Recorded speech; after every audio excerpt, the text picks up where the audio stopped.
Hello everybody, in today's video I want to talk about Terra Classic and the way how Binance support Terra and Kwon. And before I start, I really want to say thank you guys for watching me, and if you watch this video until the end, it also helps me a lot. So actually we have the announcement from Binance that they are adding USDC on cross margin and isolated margin. It's confused some of the audience and Binance like investors because USDC is just not performing that well, and then they continue to have this trading, plus they add some other instruments which are more risky than like spot trading, but still it is something we have for now.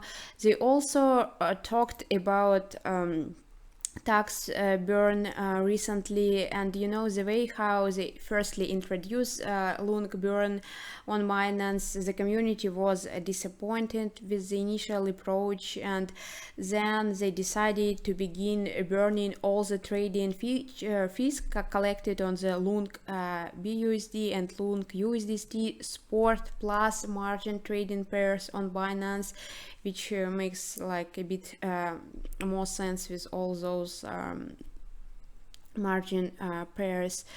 So fees will be converted to LUNC, then sent to the burn address, and it's paid out of the exchange, not on the users.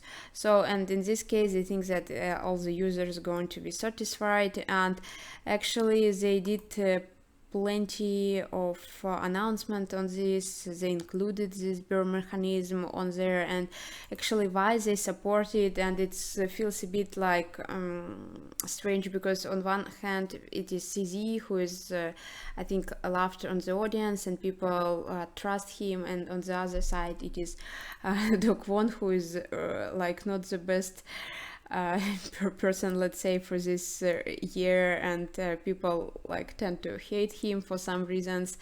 And now his name also associated with the arrest, and he's now, it's a lot of maybe fat around this, maybe some information is not correct, and is he saying like that most surprising for him that it's a lot of misinformation that gets spread about his arrest, and he's being to be try to save himself in Singapore. So all like things around him now. But why Binance supports them? So they said like back in June or July, they said that they did their own research and analysis on the situation happened in the end of May, and they think that they're not involved. It was not initiated by Luna Foundation. So in this case they started to support Luna community, and they did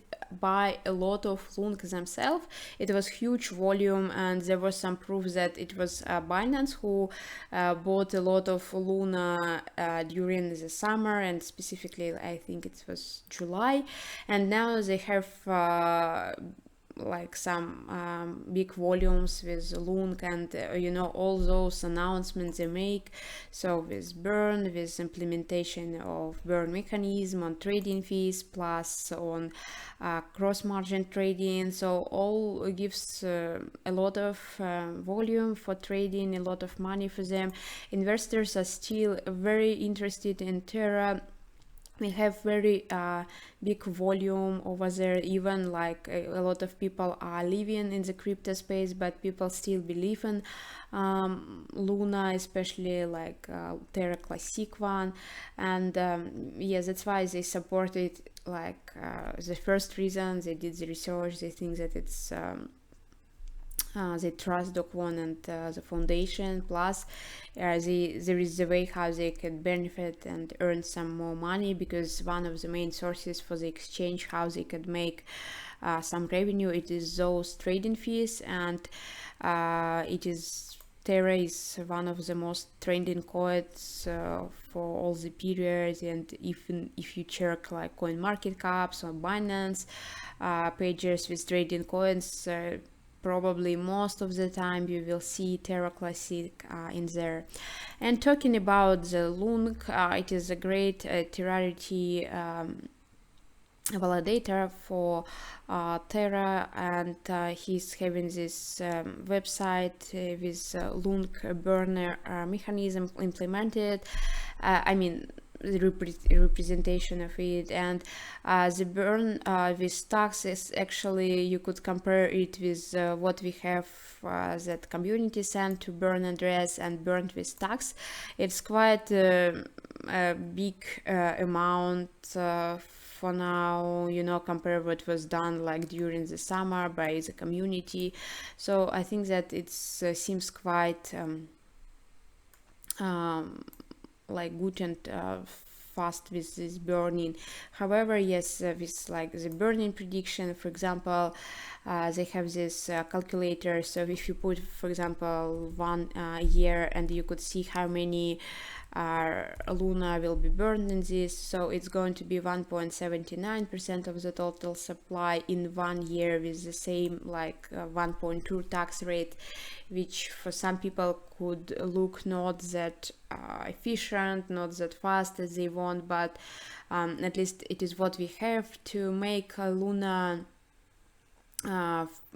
cost like 5 cents, you need to burn about 99% of the supply, and in this case it will never happen.